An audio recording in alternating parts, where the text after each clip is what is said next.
mentioned baking a little bit earlier, because that's what we're sort of interested in looking Right. at, and particularly not as just so much dishes on baking, but also oatcakes as well.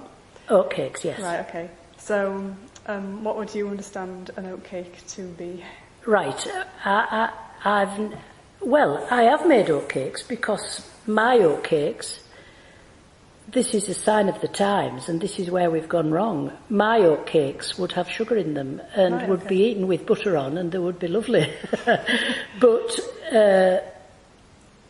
oatcakes, but even that's gone out of the window now, because if you buy oatcakes in Allen's in Hawes, and they sell a big variety, they're all for cheese, and so they're all not sweetened.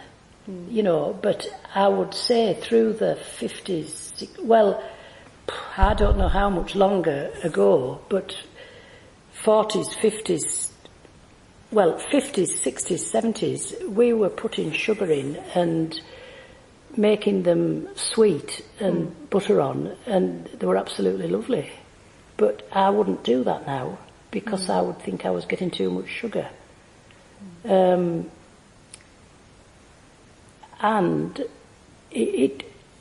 to go right back to the beginning, it was the staple diet. I mean, you'll have seen up in the museum how they've made them on the Baxton, which is this. Yeah. And they would either make it thin and it would run out like a dough, or they would make it stiff and they would roll it out like pastry. And if they didn't have a Baxton, they could cook it on a griddle. And then they used to either stand it up on an easel and dry it in front of the fire, or they would just hang it over as flat and dry it up on the ceiling, along with the bacon, because they would have killed a pig as well. And salted it. And then, as they went off to work into their lead mines or their slate mines or onto the farm, they would just break a bit off, cut a piece of cheese and go with it, and that would be lunch, you know. But each village would have, I mean, even going back into the Middle Ages, each village round here would have a mill, so that they would be able to, we used to grow oats away back then, and that was the staple diet.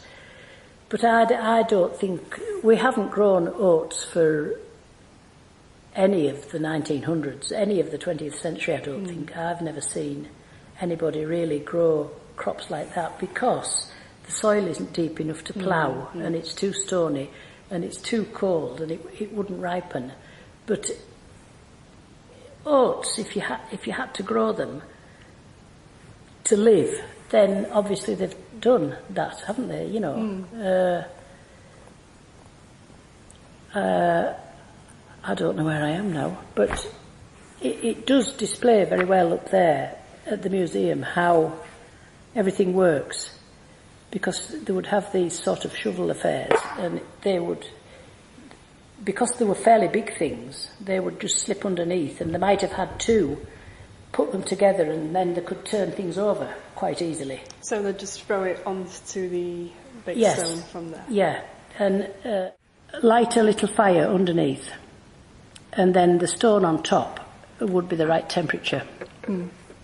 And it would be maybe in a kitchen, or they used to have out like a place called a wash house. It wasn't just the kitchen, it was like a scullery. Yeah. And this part, you would light the fire under there and you would boil your water in there, and that would be for doing your washing. So I would call that a set pot. Right, okay. Or some people called them a copper, you know, different words. And then oatcakes have all these different names, and have a cake. I would just call it an oatcake myself. But a have a cake was the thing that was broken off, put into the bag, and taken to the field. And that's why you called your haversack. Right, okay. A haversack, because it had your havercakes in it. Oh, I see.